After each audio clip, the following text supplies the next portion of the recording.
Okay, so united body. We have this pretty much in all the martial arts. Your entire body is going to be more powerful than any one limb. When I walk, I weigh 175 pounds, so every time I take a step, I generate 175 pounds of force. Okay, and this is the kind of work that we want to develop into our martial arts. So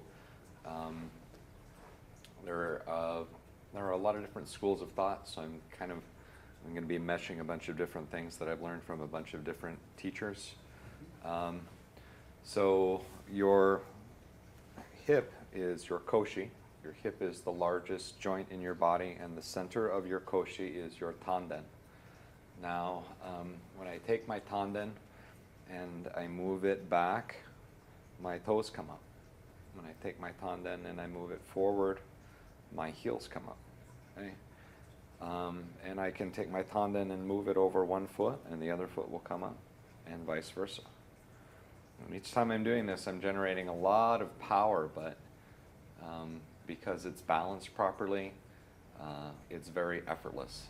And so the ultimate goal in my Aikido is to get very powerful technique, but to perform it effortlessly. So, for example, when you're faced with multiple attackers, you don't want to spend a bunch of energy on one person, because then you're going to have to deal with all of these other people. So very much about multitasking. So our footwork is about this united body theory. Okay, so how can I get my center to do the work for my whole body? Okay, how can I move my arms with my hip? How can I move my legs with my hip? So starting out real basically, when I turn my hip from side to side, I get my arms to move. Okay. When I take a Hamni stance and I rock my body forward and back, I can move my arms this way as well.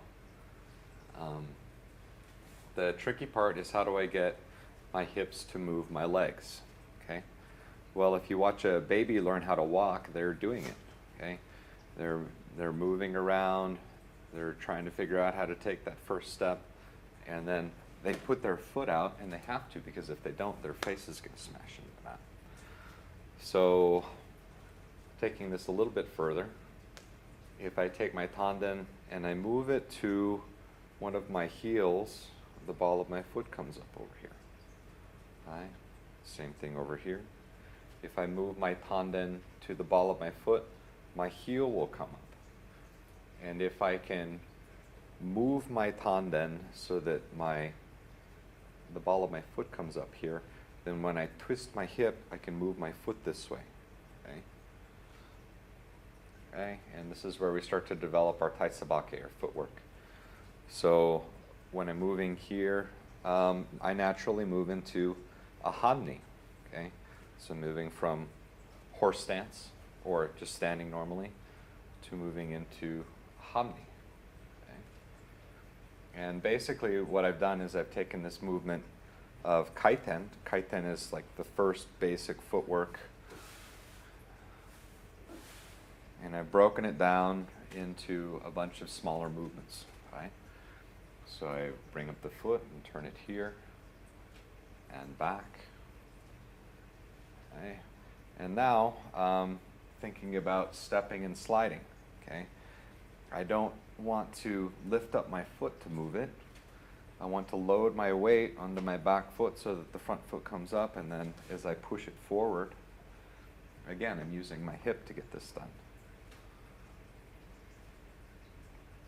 If I move my hip back, my toe comes up, and then in turn I can turn it back down with my foot again. Now eventually what happens is we take these tiny movements and we comprise them into a little bit of a bigger movement, which is going to be our kaiten. So my kaiten movement is sliding and turning.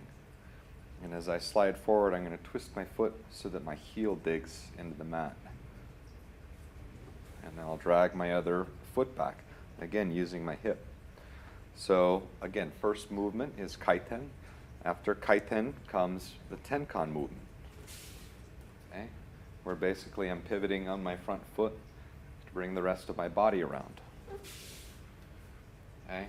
Within the tenkan movement is a kaiten. Okay?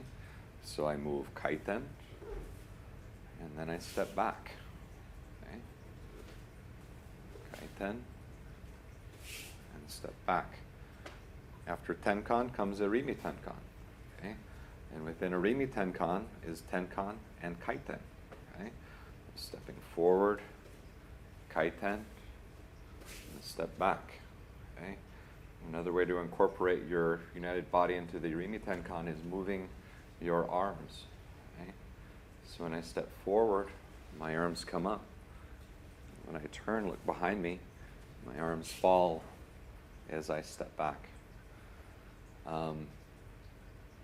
Then, how do I walk down the street without lifting up my feet like this? If you don't walk like this, normally I don't walk like this unless I'm in the dark and I'm trying to see if I've got furniture or something that I'm going to step on. So taking these hamni angles, I don't walk like this either. With my feet parallel. Okay? People have a natural turnout. Okay? And when I walk in hamni.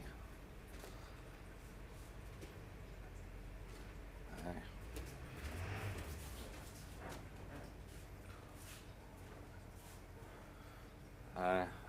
Another example of power and relaxation is when you're walking through the room and you stub your toe on something. Okay? I didn't go up to that piece of furniture and kick it really hard. I just hit it very relaxed. I wasn't trying to hurt my foot, but my foot got hurt really bad because I was relaxed.